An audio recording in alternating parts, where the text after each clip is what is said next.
여러분 성경을 읽다 보면 막히실 때가 있을 겁니다. 무슨 뜻인지는 대충 알겠는데 이제 자세히 들여다보면은 이게 왜 이런 것이 쓰여져 있는가, 앞에 이야기한 것과 뒤에 얘기한 것과 좀 다르기도 하고 이제 그런 내용들이 있습니다. 성경을 깊이 읽으시는 분들 가운데. 그래서 그 난제 또는 난해가 필요한 것이라고 하죠. 근데 이제 그런가 하면 또 오해가 되는 게 있습니다. 아예 잘 모르겠는 게 있는가 하면 내용은 굉장히 잘 알겠는데 전혀 문제가 없는데 이제 그것을 해석을 이제 마음대로 하기 때문에 또는 어떤 특정한 목적을 가지고 하기 때문에 원래 뜻과 좀 다르게 적용을 하려 할 때가 있습니다. 그 중에 이제 대표적인 것 중에 하나가 우리가 잘 아는 말씀인데요. 마가복음 9장 23절에 있는 말씀입니다. 이렇게 기록이 되어 있습니다. 예수께서 이르시되 할 수 있거든이 무슨 말이냐, 믿는 자에게는 능히 하지 못할 일이 없느니라. 아마 많이 들어보셨을 거예요. 예수님께서 말씀하시기를 할 수 있거든이 무슨 말이냐, 믿으면 다 된다, 이제 이렇게 우리가 이해할 수가 있기 때문에 그렇습니다. 이 예수님의 말씀은 분명히 믿음을 강조하는 것입니다. 우리의 신앙생활 가운데 우리가 매일매일 살아가는 가운데 하나님을 믿는 믿음이 있어야 되잖아요. 그 믿음이 있어야 된다. 할 수 있거든, 할 수 있거든 해주세요. 그게 뭐냐? 할 수 있습니다. 하나님 할 수 있습니다. 하나님을 인정해라. 하나님을 확실하게 신뢰해라. 그러면 그 믿음대로 될 것이다 라는 그런 말로 우리가 이해를 하고 있습니다.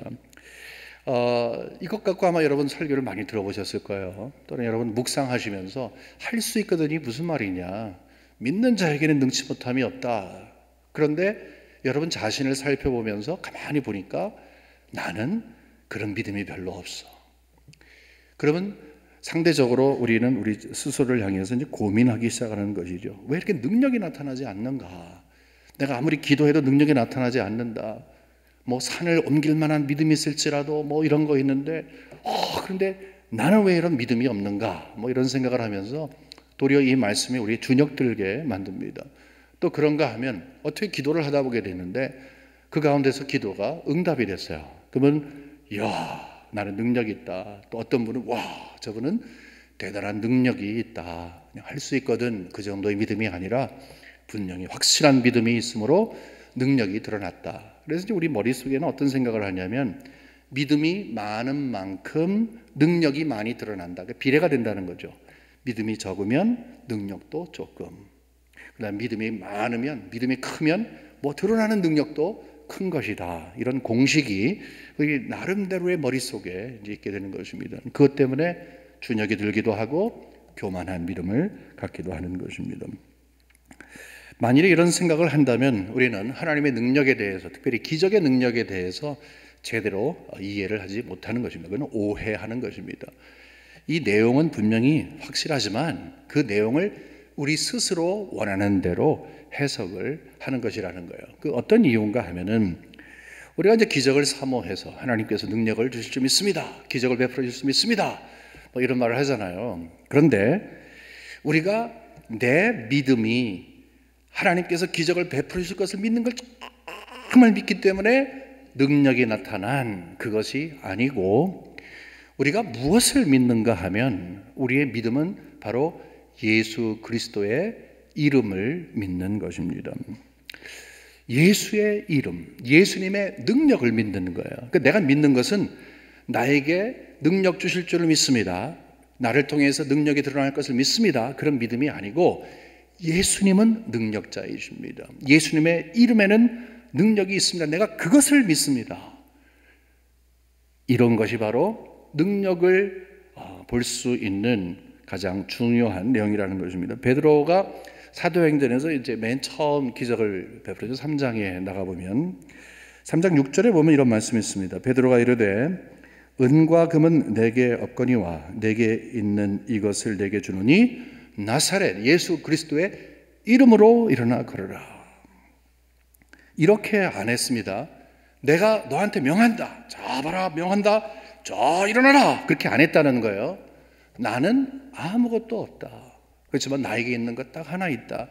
예수 그리스도의 이름이 나에게 있다. 그러니까 예수 그리스도의 능력이 있는 것을 믿은 것이죠. 나는 평범한 사람이지만 예수 만나기 전에 나의 모습과 지금 다른 것은 예수의 이름이 나에게 있다. 예수의 능력이 나에게 있다. 예수님께서 베푸신 그 능력을 믿는 믿음이 나에게 있다. 이 말을 하고 있는 것입니다. 그렇기 때문에 여기에서 예수의 이름으로 일어나라 하는 것은 주문을 외운 것이 아닙니다. 수리수리 마수리 열려라 참깨 그런 것을 한 것이 아니라 나는 정말 아무런 능력조차 없는 사람이고 나는 정말 평범한 사람이지만 내 안에 있는 나의 믿음이 있는데 예수 그리스도는 능력자이시다. 예수 그리스도는 기적을 베푸시는 분이시다. 예수 그리스도는 인간이 아니시고 인간이시지만 하나님이셔서 그분은 능력자가 되셔서 기적을 베푸시는 분이시다. 그래서 그분이 기적을 베푸시는 분으로 인정하는 것입니다. 그러니까 예수님께서 이제 병자를 고치시고 죽은 사람을 고치시고 하는 것을 베드로는 계속 봤죠. 그러니까 예수님을 이렇게 보면서 깜짝깜짝 놀랐죠. 죽은 사람 3번 살리기 기도하시고 병자 고치는 것은 가는 곳마다 있으셨고 그때마다 깜짝깜짝 놀라겠죠. 와, 저분 대단한 분이시네. 근데 한두 번이면 우연이라고 하지만 예수님께서 계속해서 반복해서 그 일을 하셨으니까 예수님 하게 되면 능력자, 예수님은 병을 고치시고 죽은 자를 살리시고 상상할 수 없는 그런 기적의 역사, 오병이어라든지 무리를 걸으신다든지 이런 모든 것들이 인간의 한계를 넘어서 분명히 초월적인 능력을 갖고 계신 분이시다라는 것을 100% 알게 되는 거예요. 또 예수님께서 그것을 일부러 가르쳐 주시는 것이죠. 그리고 이제 제자들에게 그 능력을 베풀어라 이렇게 말씀을 하시는 것이지요. 그러니까 여기에서 병든 이 미문에 앉아 있는 이 사람을 일으킬 때, 앉은 병인을 일으킬 때에 베드로 속에는요, 머릿속에는 예수 그리스도가 그의 능력으로 사람을 일으키시고 예수 그리스도가 그런 통해서 기적의 역사를 베푸신 것을 믿는, 나는 예수님이 하실 수 있습니다. 나는 아무것도 아니지만 예수님은 하실 수 있습니다 라는 그런 믿음을 가지고서 예수의 이름으로 일어나라 이렇게 말을 한 것입니다. 이런 선언은 요즘도 유효하지요. 요즘도 기적을 베푸는 것은 딱 하나밖에 없습니다. 예수의 이름밖에 없습니다. 예수의 이름에는 능력이 있습니다. 예수의 이름은 권세가 있습니다. 예수의 이름은 원수 마귀를 무찌를 수 있는 능력 그 자체인 것입니다. 왜냐? 예수가 그런 분이시기 때문에. 예수의 이름이라는 것은 바로 예수의 정체성을 이야기하고 특별히 예수의 능력을 이야기하는 거예요. 우리는 예수를 믿는 사람들입니다. 예수 믿어 구원을 얻은 것도 감사하지만 더 중요한 것은 구원을 얻은 후 예수님을 만나기까지 우리가 이 땅에서 살아가는 동안에 예수의 이름이 그가 어떤 분인가 하는 것이 우리 삶 속에서 나와 어떤 관계를 맺고 있느냐에 따라서 우리는 정말 놀라운 기적을 행하시는 우리 주님을 경험할 수 있느냐 없느냐가 판단이 된다는 것입니다. 근데 그러한 베드로가 오늘 본문에 보게 되면은 2번이나 연속으로 기적을 베푸는 내용이 있습니다. 하나는 루다라고 하는 곳에서 애니아라고 하는 이제 이름을 갖고 있는데 중풍병에 걸려서 8년 동안 누워 있었습니다.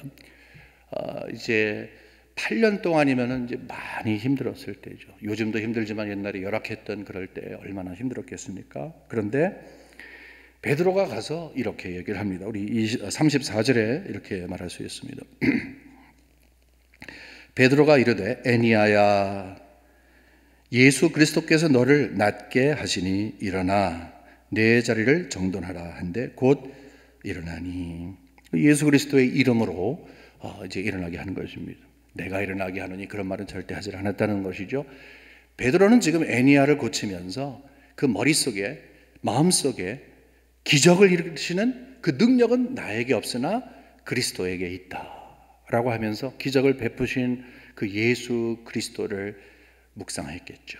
그리고 그분 앞에 간구했겠죠. 의탁했겠죠. 또 다른 거가 있는데 욥바라고 하는 곳에 갔는데 이제 거기에는 여러분이 잘 아는 도르가라고 하는 사람이 다비다 하는 것은 이제 이 히브리 말이고 도르가 하게 되면은 헬라 말인데 번역을 하면 같은 사람이거든요. 근데 그 사람이 죽었어요. 이제 교회에 열심히 사역을 하던 여자 제자였는데 생명이 이제 떠났습니다. 그러니까 바로 거기에서 베드로가 그 여인을 다시 살리게 됩니다. 우리 40절 한번 나가보죠. 베드로가 사람을 다 내보내고 무릎을 꿇고 기도하고 돌이켜 시체를 향하여 이르되 다비다야 일어나라 하니 그가 눈을 떠 베드로를 보고 일어나 앉은 줄이 굉장히 기적의 역사죠. 죽은 사람을 살린 거예요. 와, 굉장한 일이 벌어진 것입니다. 근데 이 다비다야 일어나라 이 말을 하고 있습니다. 예수의 이름이 어디 있냐? 하지만요, 우리는 예수님께서 어떻게 고치셨는가 하는 것에 대해서 기억을 하나 하고 있다면 그거라고 하면서 이렇게 연결을 지을 것입니다. 마가복음 5장 41절에 보면 그 아이의 손을 잡고 이르시되, 여자아이인데요, 달리다 쿰 하시니 번역하면 곧 내가 내게 말하노니 소녀야 일어나라. 그러니까 소녀야 일어나라. 다비다 하게 되면, 그러니까 여기서 달리다 하게 되면은 소녀라는 것이고 쿰 하게 되면 이제 일어나라 그런 것이거든요. 여기도 마찬가지죠. 여기서 다비다야 쿰 한 거. 다비다 쿰. 다비다야 일어나라. 그 다음에 달리다 쿰. 달리다야 일어나라. 똑같은 것이죠.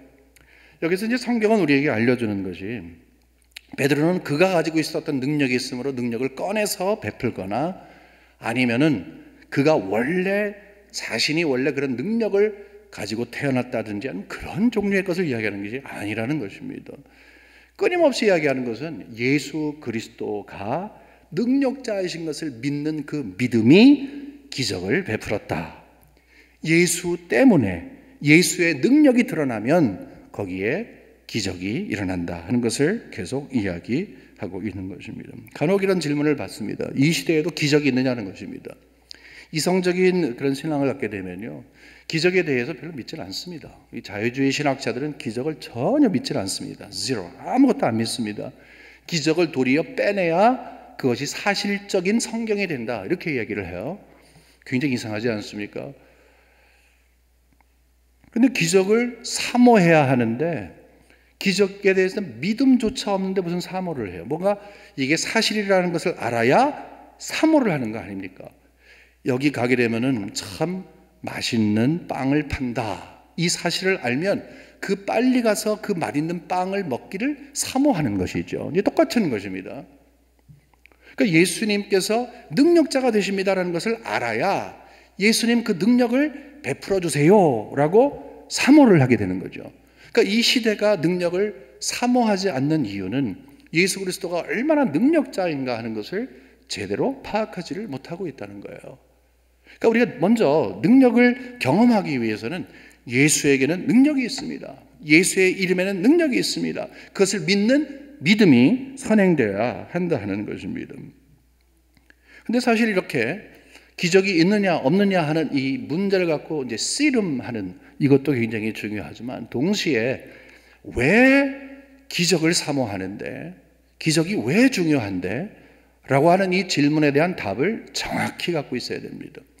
자칫 잘못하면 기적 자체가 굉장히 중요하잖아, 내지는 기적 자체가 사람을 감동을 주잖아, 기적 자체가 사람을 놀래키잖아, 아니면 기적을 베풀면 그 사람의 신뢰성을 더할 수 있잖아, 기적을 베푸는 사람은 무엇인가 다른 것을 인정할 수 있잖아, 이런 식으로 기적 자체나 아니면 기적을 베푸는 사람에 대해서 관심을 갖기 시작하면 정말로 하나님께서 베푸시는 그 기적으로부터 우리는 점점 멀어져 가는 것입니다. 왜냐하면 하나님께서는 반드시 목적이 있기 때문에 기적을 베풀어 주신다는 거예요. 기적 자체는 아무런 의미가 없습니다. 홍해를 건널 때에도 그 홍해를 건너서 무엇인가를 하나님이 드러내신 것 여러분이 아실 것입니다. 저는 목회자로서 저도 좀 능력이 확 많이 있으면 좋겠다. 특별히 이제 병원 신방하시고 병원 신방하고 또 이제 환자 신방한 다음에는 항상 그 마음속에 있어요. 좀 손을 탁 대고 기도하면 펄떡 일어나서 얼마나 좋을까. 모든 병이 싹 나면 얼마나 좋을까. 당연히 그렇기 때문에 간절히 기도하죠. 예수의 이름으로 기도하죠. 그냥 기도하는 게 아니라 정말 간절히 기도하죠. 근데 항상 아무리 큰 믿음을 갖고 기도해도 드러나지 않을 때가 있어요. 그대로 능력이 나타나지 않을 때도 있어요. 능력이 드러날 때도 있지만, 그러니까 믿음이 많으면 능력이 크게 난다는 그게 아니라는 것이죠. 그러니까 분명히 하나님께서 능력을 주시는 자인데 하나님의 뜻대로 하나님께서 능력을 드러내실 수 있고 드러내지 않을 수도 있다. 우리는 이런 잠정적인 결론을 내릴 수가 있는 것입니다. 하나님의 뜻이 무언데? 이런 질문을 우리가 갖게 됩니다. 그러니까 우리가 하나님의 뜻을 알고 기적을 간구하게 되면 하나님께서는 기쁘게 우리에게 그래, 내가 그러면 기적을 베풀어 줄게, 이런 식으로 말씀을 하시겠지요. 여러분, 사도행전 전체를 이해하는 가장 중요한 성경 구절은 우리가 잘 알고 있는 사도행전 1장 8절 말씀입니다. 우리가 지금 계속해서 사도행전 1장서부터 쭉 훑어왔잖아요. 근데 사도행전 1장 8절에서는 우리가 좀 머물러 있었어요. 여러 번 그 말씀을 드려서 너무너무 중요하니까. 왜냐하면 이것 한 절 하나를 제대로 이해하게 되면은 사도행전 전체를 다 이해할 수가 있기 때문에 그렇습니다. 오늘 본문도 이 사도행전 9장에 있는 말씀도 사도행전 1장 8절이라고 하는 이 엄브렐라 안에서 우리가 이해를 해야 합니다. 1장 8절 어떻게 했습니까? 오직 성령이 너에게 임하시면 너희가 권능을 받고 예루살렘과 온 유다와 사마리아 땅까지 이르러 내 증인이 되리라. 여러분 잘 아시는 이제 말씀이죠. 우리가 외우는 말이고 많이 들었던 말이죠. 여기 핵심은 뭐냐면 복음의 확장이죠. 예루살렘과 온 유다와 사마리아 땅 끝까지. 근데 놀라운 것은 지금까지 이 말씀대로 실행이 됐다는 것입니다. 예루살렘에 넘어가서 온 유다, 그리고 사마리아, 빌립 집사를 통해서 사마리아까지 갔습니다. 그리고 이제는 타 지역까지 갔습니다. 다메섹이 타 지역이기도 하죠. 그 다음에 이제 바로 우리가 잘 아는 것처럼 이 내용으로 볼 때는 여기는 이제 바울이 8장에서 등장하죠. 8장에서 등장하고 9장 여기 와갖고서는 잠시 복음을 전한 다음에 이제 멀리 자기 고향으로 떠나게 됩니다. 그 다음에는 갑작스럽게 다시 베드로가 나타나는 겁니다. 제가 이런 말씀을 드리는 이유는 뭐냐 하면 하나님께서 어떤 복음 전파의 계획을 가지시고 일을 추진해 나가죠. 지금도 마찬가지예요. 하나님께서는 세상을 그냥 멀리 떠보내서 그냥 두는 것이 아니라, 돌아가는 것이 아니라 이 역사는 흐르고 있습니다. 쭉 흘러가고 있어요. 그러니까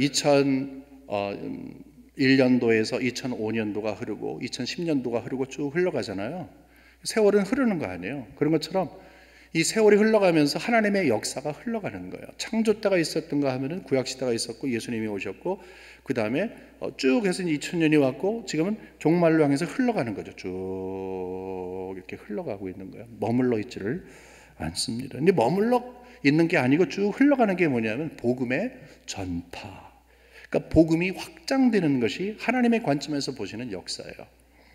그러니까 이 세상의 역사는 복음이 어떻게 확장되는가. 그래서 역사를 제대로 이해하려면 복음이 어떻게 시작이 됐고 어떻게 전해졌고 왜 막혔고 그 다음엔 뭐고 하는 그런 관점에서 보면 실수가 거의 없습니다. 하나님이 그렇게 하시는 겁니다. 그러니까 여기 1장 8절에 중심을 둬야 된다는 것은 사도행전 전체뿐만이 아니라 하나님께서 이 세상에 있는 모든 역사를 주관해 가실 때 그렇게 하나님의 방법으로 해 나가신다 하는 것을 우리가 보는 것입니다.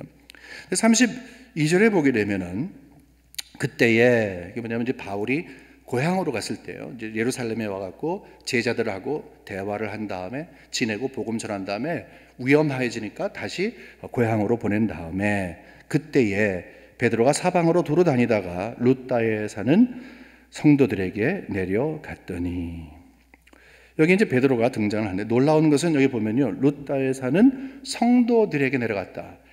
아무것도 없는 황무지한 것이 아니라 이미 복음이 전해졌습니다. 아마 맨 처음에 오순절에 역사가 있었을 때 그 여기 룻다에 사는 사람이 왔다가 아마 다시 돌아가서 복음이 전해진 것 같습니다. 이미 복음이 전파가 된 상태에서 거기에서 이런 기적이 일어났다는 거예요. 또 그런가 하면 36절에 보면 그 요바에 다비다라 하는 여제자가 있으니 그 이름을 번역하면 도르가라. 선행과 구제하는 일이 심한다. 여기 여제자가 있었다. 그냥 예수를 믿는 정도가 아니라 이제는 제자 알잖아요. 여자는 사도가 될 수 없잖아요. 하지만 이제 여자 제자가 되었다. 그러니까 제자가 될 정도면 신앙이 많이 깊었고, 그러기 위해서는 이 요빠에도 복음이 전파되는 것이 좀 얼마 됐다, 이렇게 된 것입니다. 지금 상황을 보면은 기적의 역사가 나타난 것이 아무것도 없는 영적인 황무지, 복음을 전혀 모르는 사람들이 채워져 있는 곳에 기적이 나타나는 것이 아니고, 이미 신앙을 갖고 있던 사람들이 있는 곳에 기적의 역사가 나타났다, 이런 말을 할 수가 있는 것입니다. 여러분, 왜 기적이 필요했을까요? 항상 기적은, 특별히 요한복음에 분명히 드러나 있는데, 하나님이 기적을 나타내시는 것은 하나님의 영광을 나타내는 것입니다. 항상 언제든지 무엇이든지 기적은 하나님의 영광과 항상 함께 갑니다. 기적을 나타내는 것은 예수님의 이름이죠.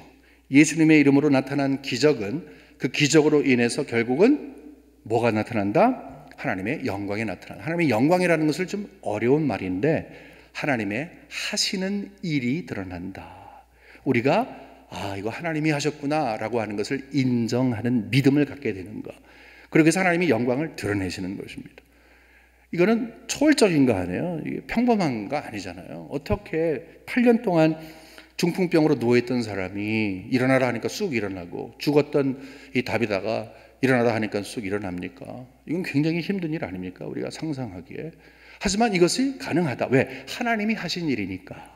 예수의 능력이 이렇게 하는 것이니까. 예수 믿는 사람들은 상식적인 거예요. 하지만 다른 사람들은 도저히 이해할 수가 없는 것이지요.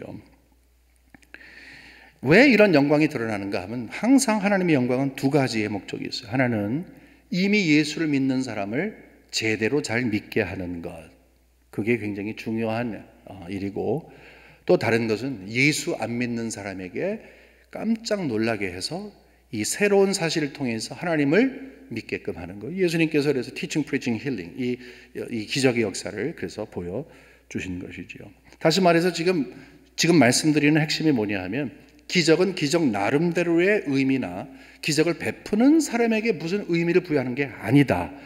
하나님의 영광을 드러내는데 그 영광은 무엇인가? 반드시 예수 그리스도를, 그 복음을 드러나게 하는 것이다. 복음의 확장과 연관이 있는 거예요. 사도행전 1장 8절 말씀과 연관이 있는 거예요. 지금 이 시대에도요, 모든 기적의 역사는 하나님의 복음의 확장과 연관이 있다는 거예요. 보겠습니다. 35절에 보게 되면 이런 말이 있어요. 롯다와 사론에 사는 사람들이고 떨어져 있는 곳이지만, 그 사람들이 다 그를 보고, 일어난 사람을 보고 주께로 돌아오니라. 이 기적의 역사가 사람들을 주님께 돌아오게 했다는 것입니다. 또 42절을 보게 되면 온 요빠 사람이 알고, 이제는 죽었던 다비다가 일어나는 거예요. 온 요빠 사람이 알고 많은 사람이 주를 믿더라. 그러니까 많은 사람들이 주를 믿는 것이죠. 그리고 믿음의 확증이 있는 것이죠. 여러분, 아까 말씀드린 것처럼 절대로 기적 자체를 대해서 의미를 부여할 때 우리는 하나님이 허락하시는 예수 그리스도 안에서 우리가 경험할 수 있는 기적을 절대로 볼 수가 없습니다. 그러나 분명한 것은 뭐냐 하면, 기적은 예수님을 통해서 하시는 하나님의 일이기 때문에 그것을 통해서 하나님의 영광, 복음의 확장, 그리고 복음의 능력을 우리에게 베풀어 주시고자 하시는 하나님의 뜻이 있을 때에는 주저하지 않고 우리들에게 그 능력을 베풀어 주신다는 것입니다. 기독교는 기적을 중시하는 종교입니다. 기적 중의 기적은 바로 예수 그리스도의 십자가 사건이지요. 성경에 엄청나게 많은 사건이 있습니다. 창조도 어떻게 우리가 이런 것을 믿겠습니까? 홍수 사건, 홍해 사건, 가나안 사건, 예수님이 오시고 탄생하시고 가르치시고 한 모든 것들 있잖아요.